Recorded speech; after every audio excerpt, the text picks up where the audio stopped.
ffenna mawulire gaffe ag'omunyo live olunaku olwaleero naye kansubire nti wasiibye bulungi mukama katonda akuume ennaku z'omwezi ziri 29 omwezi tuli mu gwakutaano omwaka 2022 enkya okusaba n'okusiiba kugenda kubanga kutandika buli mukkiriza twegatteko katonda anaakukola bulungi nabwire fedde ndine Rosette Karungi omunyo live olunaku olwaleero tugenda gutandikira ku ttaka ettukuvu erya Canaanland omusumba Lozias Bujingo asinzidde mu kusaba okw'olunaku olwaleero bw'atyo n'asiima abe Fort Portal n'emiriraano okubanga bawagidde omulimu gwa Mukama era nga ensimbi ezavuddeyo azanjudde. Susan Makula Bujingo naye bw'atyo avuddeyo n'ayogera ku kyamagero ekyatomedde Churchgal.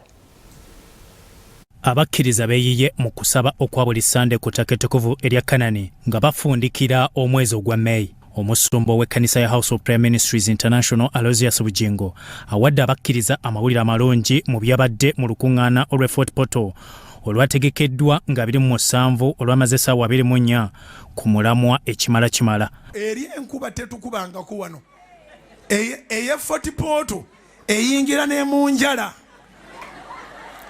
Fort Portal kirabeka Katonda yawanika firiza waggulu kati enkuba bw'eba etonnya eva mu firiza ng'ekabutereevu naye mukubireko abantu be 40 engalo ez'amaanyi twatuuse 40 ne batutiisa ne batugamba nti abantu baayo bali soloyo bambejja nnyo nabalangira ate bituufu tebayinza kubwa nkuba n'omusana omungi tebasobola kugubeeramu oteekawo tenti ate ne bossaawo tenti enkuba bwejja tenti bazikulekera tezibagwira naye maama omukwano gwa Mukama oguli 40 abantu babadde mu nkuba ey'amaanyi ennyo Katonda akibabalire. Omusumba Bujingo asoose na kusiima abasumba ab'e Fort Portal ababaaniriza mu maanyi n'ategeeza nti emisana abaalokose babadde 933 ate ekiro 293 omugatte be bantu 1,226. Abantu balokose si 10 buli enjogeranga okuba engalo balokose si 10 tebalokose 2 byokka olimba engalo zosimanyi kyezibadde tebalokose 3 byokka tebalokose 4 byokka tebalokose 5 byokka tebalokose 6 lwokka ate nga tetwamazeeyo wiiki tebalokose 7 lwokka tebalokose 8 lwokka tebalokose 9 lwokka tebalokose 10 lwokka si 10 mu 10 bokka si 10 mu 2 bokka wabula 10 mu 226 zikubire waggulu zinoge zikubire waggulu zinoge. Nsaba Katonda akibabalire bantu mmwe olukuŋŋaana lwatutte ssente empitirivu. Omusumba Bujingo ategeezezza nti abakkiriza e Fort Portal n'emiriraano baawagidde emirimu gya Mukama n'obukadde 20,889 miliyoni 2,889 kye kirabo kye twakuŋŋaanyiza egyo emirundi 2 ababadde batulaba ku TV e Fort Portal. N'olwekyo mu byonna everything was a success by God's grace. Asiimye ab'e Fort Portal okujja mu bungi obuwanguzi obunene obw'ekkanisa ya House of Prayer Ministries International.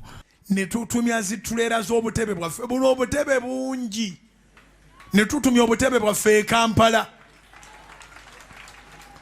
twabaddemu n'ebigwa bitalaze mu budget gye twali tulina naye byonna twabiwangudde mu linnya lya Yesu.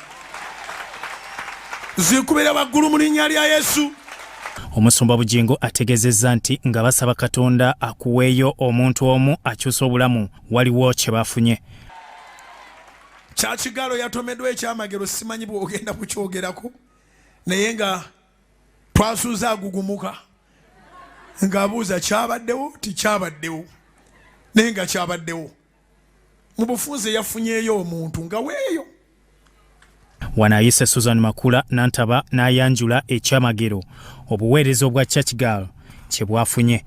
Ezimu ku ssaala zange ezabadde 40 ye Churchgal Mukama ogiwaayo omuntu oba abantu kati naye wabaddewo financial constraints nga saa mukama agabirire omukyala gwe sitajja kwogera linnya we 40 katonda yamublessinga mukyala yayiribanga mu Kampala naye nakola salon nayiga ebintu ebyemikono bingi naye nagulawo essomero lya secondary kuva ku senior 1 mpaka ku senior 6 so ng'ekimu ku byo kye yali anoonyeza kwe kubanga abaana bafunayo abaana 10 be basponsoringa mu ssomero ng'essomero omwana bamu wa kisulo 100% scholarship class yonna gy'alimu bw'aba ali mu senior 1 bamuweerera kuva senior 1 mpaka senior 6 okusinziira class gy'alimu.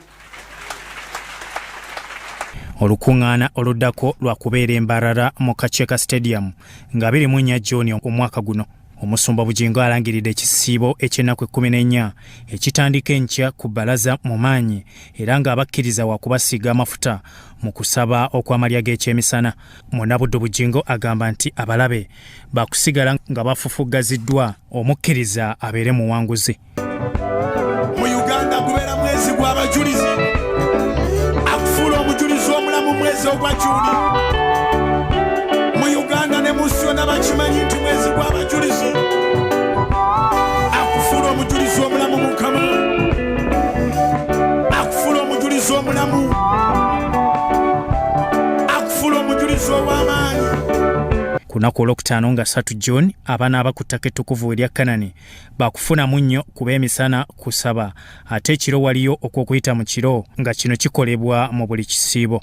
Bibadde ku ttaka ettukuvu erya Kanani erisangibwa Makerere Kikoni mu kusaba okwa buli Sande. Robert Kalema ne Ora Gabriel, Soroti TV, Omunyo.